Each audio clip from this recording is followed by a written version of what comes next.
আসসালামু আলাইকুম। সবাই কেমন আছেন? আশা করি অনেকটা সুস্থ আছেন, অনেকটা ভালো আছেন। আলহামদুলিল্লাহ আমি আমার পরিবার নিয়ে অনেকটা ভালো আছি। নতুন দিনে নতুন আরেকটা ব্লগ নিয়ে চলে এসেছি আপনাদের মাঝে।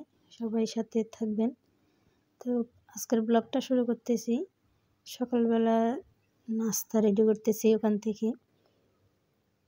তো আমি রুটির খামিরটা করে নিচ্ছিলাম। ডোটা অনেকটাই গরম ছিল।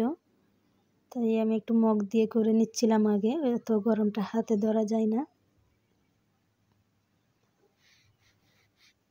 তো একটু ঠান্ডা হলে পরে আমি হাত দিয়ে একটু মুথে নিব।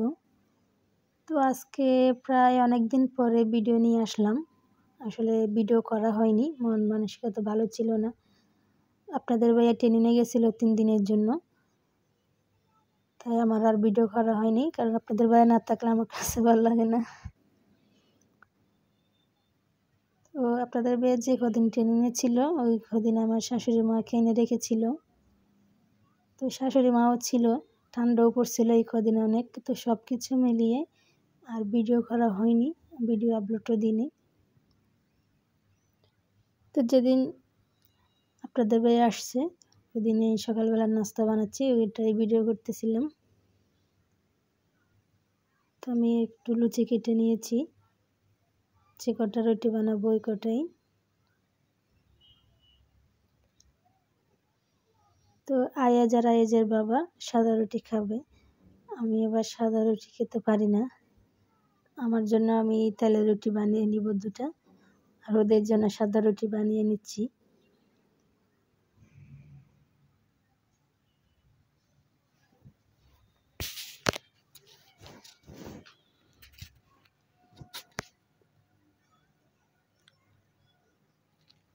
তো আমি প্রথম আগে তেলের রুটি এমনি শুধু খেতাম। এখন চা দিয়ে খেতে খেতে আমার অনেকটাই ভালো লাগে, আগে খেতাম না। তো এখন খেয়ে যে মজা পাইছি, এখন আমার কাছে নেশার মতো হয়ে গিয়েছে যে দুধ চায়ের সাথে তেলের রুটি। তো আমি বেশি একটা পারি না, তাও চেষ্টা করি। আমি নিজেই তো খাই, তাই বলতেছি অত সুন্দর হতে হবে না, যেরকম বানাই আমি তো খাবো, সমস্যা কি।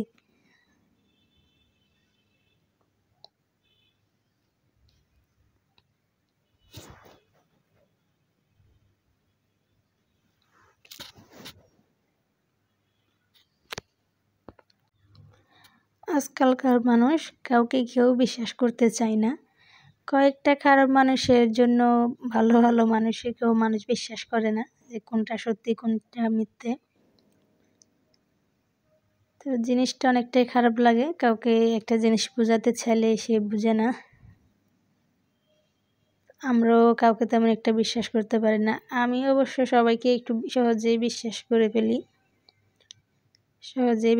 ফেলি। তারপর আমি মনে করি বিশ্বাস করে ঠকাই ভালো, বিশ্বাস না করে আফসোস করার থেকে। তো আমি কেউ একটু ভালো করে কথা বললে আমি তার সাথে একদম নিপটে যাই, কি আর বলবো। কিন্তু মানুষকে সহজে বিশ্বাস করে না। তো এই জিনিসটা কেন বলতেছি এটা বলবো না, নিশ্চয় কোনো একটা কারণ আছে, ওটা আপনাদের সাথে আর তুলে ধরলাম না।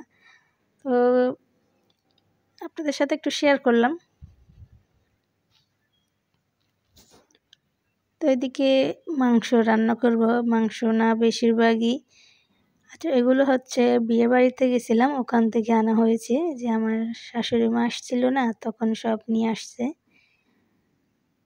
তো এই যে গিলাগুলো দেখতেছেন, আমি বেশি একটা খাই না, আপনাদের ভাই অনেক পছন্দ করে। তা আমি বলতেছি তুমি পছন্দ করো না, তুমি এখন বেশি করেই খাও।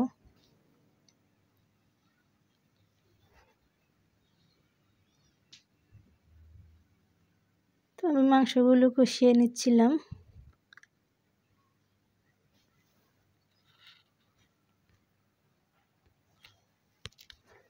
তো এই কথাটা কেন বলছি, এখন কাউকে কোনো একটা সত্যি তাও কিন্তু বুঝাইতে পারি না, ভাবে না মিথ্যা কথা বলতেছে, আমাকে ঠকাবে এই সেই, এগুলো করে মন মানসিকতা খারাপ হয়ে যায়, কারোর সাথে আর মিশতেও ভালো লাগে না। আমি যার সাথে মিশি তার সাথে বেশি মিশি, আর যার সাথে একটু কম মিশি তার সাথে কথা কমই বলি। কথা বললে কিন্তু আর থামি না, যার সাথে কথা বলি সেও বিরক্ত হয়ে যায় এত কথা বলি দেখে। যে আমার মাংস রান্নাটা হয়ে গিয়েছে, আমি কটা আলুও দিয়েছিলাম, একটু জিরে ফাঁকি দিয়ে নামিয়ে নিয়েছি। তো এখন আমি ভাজি করে নিচ্ছি। এটা হচ্ছে আলু আর সিম। ফুলকপি বাসায় ছিল না, সেজন্য আর ফুলকপিটা দিতে পারি নাই। আমার ফুলকপিটাই বেশিরভাগ ভালো লাগে ভাজিতে,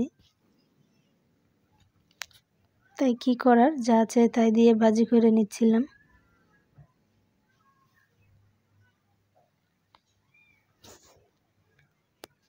তো যারা যারা আমার ভিডিওটা দেখতে দেখতে চলে এসেছেন, লাইক দিতে ভুলে গিয়েছেন, অবশ্যই একটা লাইক দিয়ে ভিডিওটা কন্টিনিউ করবেন।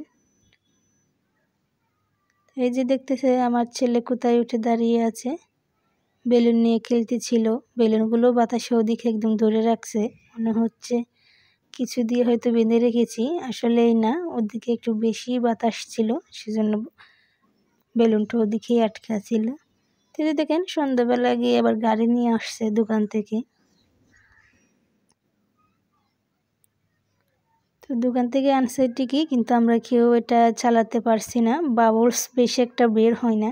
আমি ইউটিউবেও ভিডিও দেখেছি যে এটা কিভাবে কি করতে হয়, তো আমি ওইভাবে দিছিলাম, কিন্তু ওখানে মুখ কাটা ঢুকতেছে না। পরে আমি ঢাকনাতে ঢেলে দিচ্ছিলাম, তাও আমরা যে 2-1টা বের করেছি, দোকানদারও সে 2-1টা বের করেছে, এর থেকে বেশি বের করতে পারেনি। তো শেষে এসে কী আর বলবে, সে বলতেছে আমি তো জানি না এটা ভিতরে কি আছে নাই। তো এরকম বলে আমার ছেলেকে বলছে, না বাবু তুমি 2টা চকলেট নাও, চকলেট নিয়ে খুশি থাকো। যাই হোক, সেও পারলো না।